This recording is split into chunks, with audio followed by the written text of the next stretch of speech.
नमस्ते। आज हम पढ़ने जा रहे हैं ध्रुवा भाग 2 कक्षा 7 पाठ संख्या 13 नृत्यांगना सुधा चंद्रन। सुधा चंद्रन वो भारतीय टेलीविज़न की मशहूर अभिनेत्री हैं। उन्होंने कई फिल्मों में काम किया। पर्दे पर अपने नेगेटिव रोल करने के लिए वो काफ़ी मशहूर हैं। उनको अपनी फिल्म मयूरी में नेशनल अवार्ड मिला। तो ये जो हमारा आज का पाठ है ये इन्हीं के बारे में है। यह पाठ सुधा चंद्रन की जीवनी पर आधारित है और इसके लेखक हैं रामाज्ञा तिवारी जी। तो इनके बारे में इस पाठ में जानेंगे। तो आइए शुरू करते हैं पाठ। जीवन के किसी भी क्षेत्र में शिखर पर पहुंचने के लिए दृढ़ इच्छा शक्ति और कठिन परिश्रम की आवश्यकता पड़ती है। कई लोग ऐसे भी हुए हैं जिन्होंने शारीरिक अक्षमता के बावजूद संघर्ष किया और लक्ष्य को प्राप्त किया। ऐसा ही एक नाम है सुधा चंद्रन। पैर खराब होने के बावजूद वह चोटी के नृत्यांगना बनी। यहाँ पर लेखक यह कहना चाहता है कि यदि मनुष्य जीवन में किसी ऊंचाई पर पहुँचना चाहता है, कुछ वह बनना चाहता है, तो उसके लिए सबसे ज़्यादा ज़रूरी चीज़ है वो है उसकी इच्छा शक्ति और उसके अंदर किसी काम को करने की लगन, कठिन परिश्रम। यदि दोनों चीज़ें करने के लिए वह तैयार है तो कोई ऐसी बात नहीं है जो उसको ऊंचाई पर जाने से रोक दे। और ये जो पाठ है सुधा चंद्रन के बारे में, ये भी ऐसी ही थी। दृढ़ इच्छा शक्ति की ये महिला थी और बहुत ही कठिन परिश्रम करने वाली थी।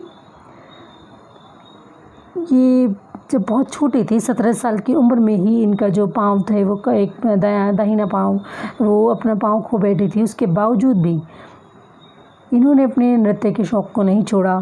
3 साल की उम्र से ही इन्होंने डांस करना शुरू कर दिया था। शास्त्रीय संगीत की शिक्षा लेनी शुरू कर दी थी। लेकिन अपनी पाँव कट जाने के बावजूद भी इन्होंने नृत्य किया और एक शिखर तक पहुंची।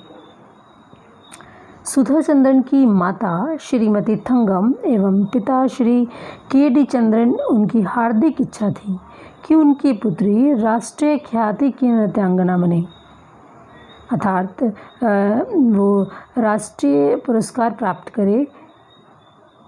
इसलिए चंद्रन दंपति ने सुधा को 5 वर्ष की अल्प आयु में ही मुंबई के प्रसिद्ध नृत्य विद्यालय कला सदन में प्रवेश दिलाया। पहल तो नृत्य विद्यालय के शिक्षकों ने इतनी छोटी उम्र की बच्ची के दाखिले में हिचकिचाहट महसूस की, किंतु सुधा की प्रतिभा देखकर सुप्रसिद्ध नृत्य शिक्षक श्री के.एस. रामास्वामी भागवतार ने उसे शिष्या के रूप में हमने स्वीकार कर लिया और सुधा उनसे नियमित प्रशिक्षण प्राप्त करने लगी। जल्द ही सुधा के नृत्य कार्यक्रम विद्यालय के आयोजनों में होने लगे। नृत्य के साथ साथ अध्ययन में भी सुधा ने अपनी प्रतिभा दिखाई। लेकिन सुधा के सपनों की इंद्रधनुष दुनिया में एकाएक 2 मई 1981 को अंधेरा छा गया। तो बहुत ही छोटी सी उम्र में उनको नृत्य के जो स्कूल थे, डांस स्कूल, उसमें प्रवेश दिलाने के लिए उनके माता पिता ले गए। लेकिन वो बहुत छोटी थी, तो वहाँ पर उसका एडमिशन लेने के लिए पहले तो वहाँ के विद्यालय के जो प्रधान अध्यापक थे उन्होंने हिचकिचाहट दिखाई, उन्होंने मना किया। परंतु वो एक बहुत होनहार थी, जिसके कारण उनको वहाँ पर दाखिला मिल गया।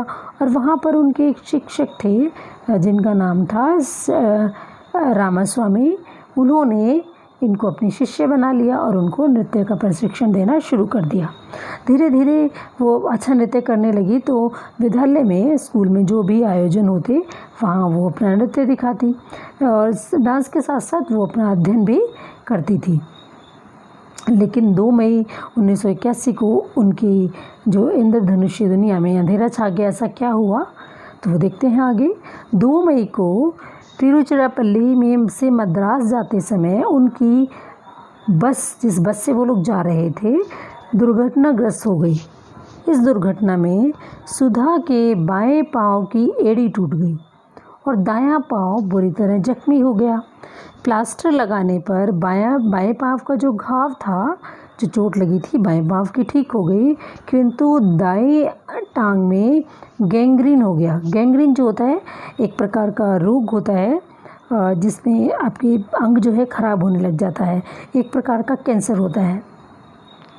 ऐसे में डॉक्टरों के पास सुधा की जो दाई टांग थी उसको काट देने के अलावा कोई रास्ता नहीं था, क्योंकि टांग इतनी ख़राब हो चुकी थी कि अगर टांग नहीं काटी गई तो पूरे शरीर में जहर फैल जाएगा। तो डॉक्टरों ने कहा कि इसको काट देना ही चाहिए, उनके पास कोई और विकल्प नहीं था।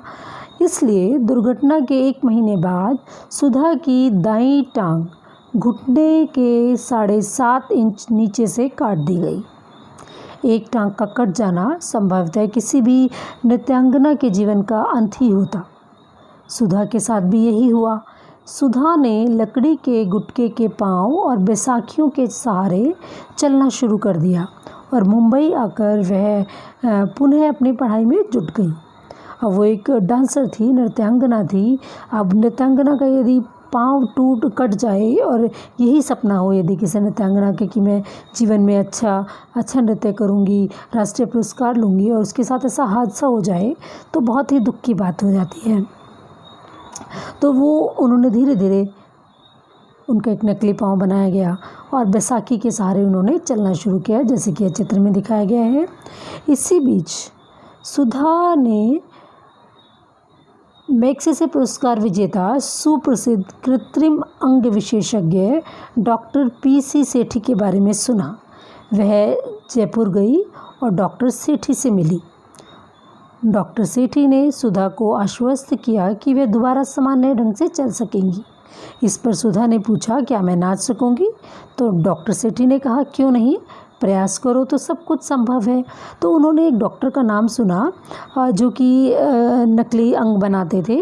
तो वह उनके पास गई और उन्होंने उससे पूछा कि क्या मैं ये नकली पाँव लगाकर नाच सकूंगी? तो डॉक्टर ने उन्हें समझाया, हाँ तुम लगाकर नाच सकोगी अगर तुम कोशिश करोगी, क्योंकि इंसान अगर यदि कोशिश करे तो कुछ भी संभव हो सकता है। डॉक्टर सेठी ने सुधा के लिए एक विशेष प्रकार की टांग बनाई जो एल्युमिनियम की थी और इसमें ऐसी व्यवस्था थी कि इस टांग को आसानी से घुमाया जा सकता था।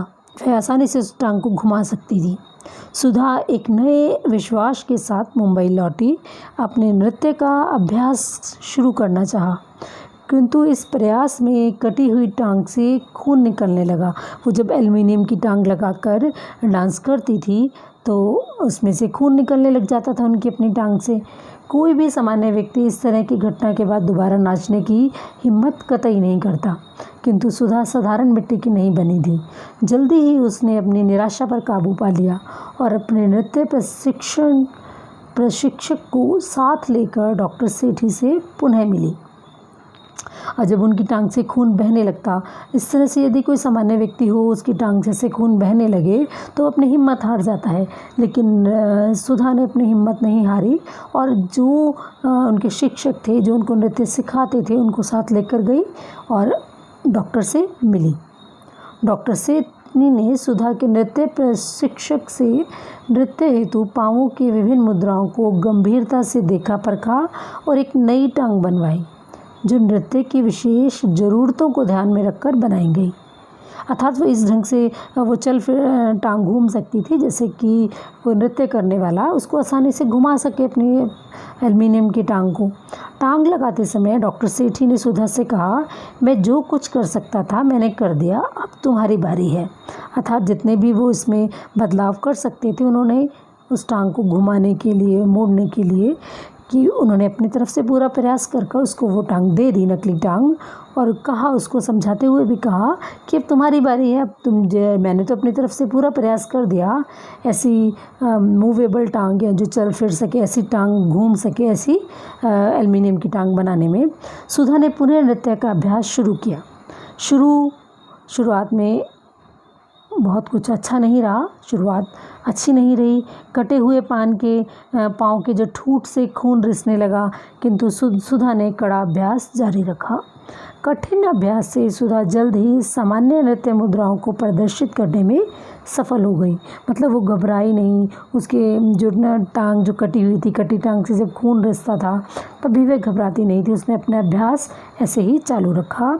28 जनवरी 1984 को मुंबई के साउथ इंडिया वेलफेयर सोसाइटी के हॉल में एक अन्य नृत्यांगना प्रीति के साथ सुधा ने दोबारा नृत्य के सार्वजनिक प्रदर्शन का आमंत्रण स्वीकार कर लिया। अर्थात उन्हें दोबारा बुलाया गया।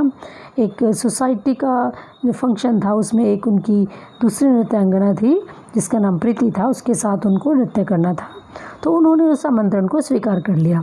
यह दिन सुधा की ज़िंदगी का संभवतः सबसे कठिन दिन था, सबसे मुश्किल दिन था उनकी लाइफ का, उस दिन से भी ज़्यादा जबकि उनका पाँव काट दिया गया था।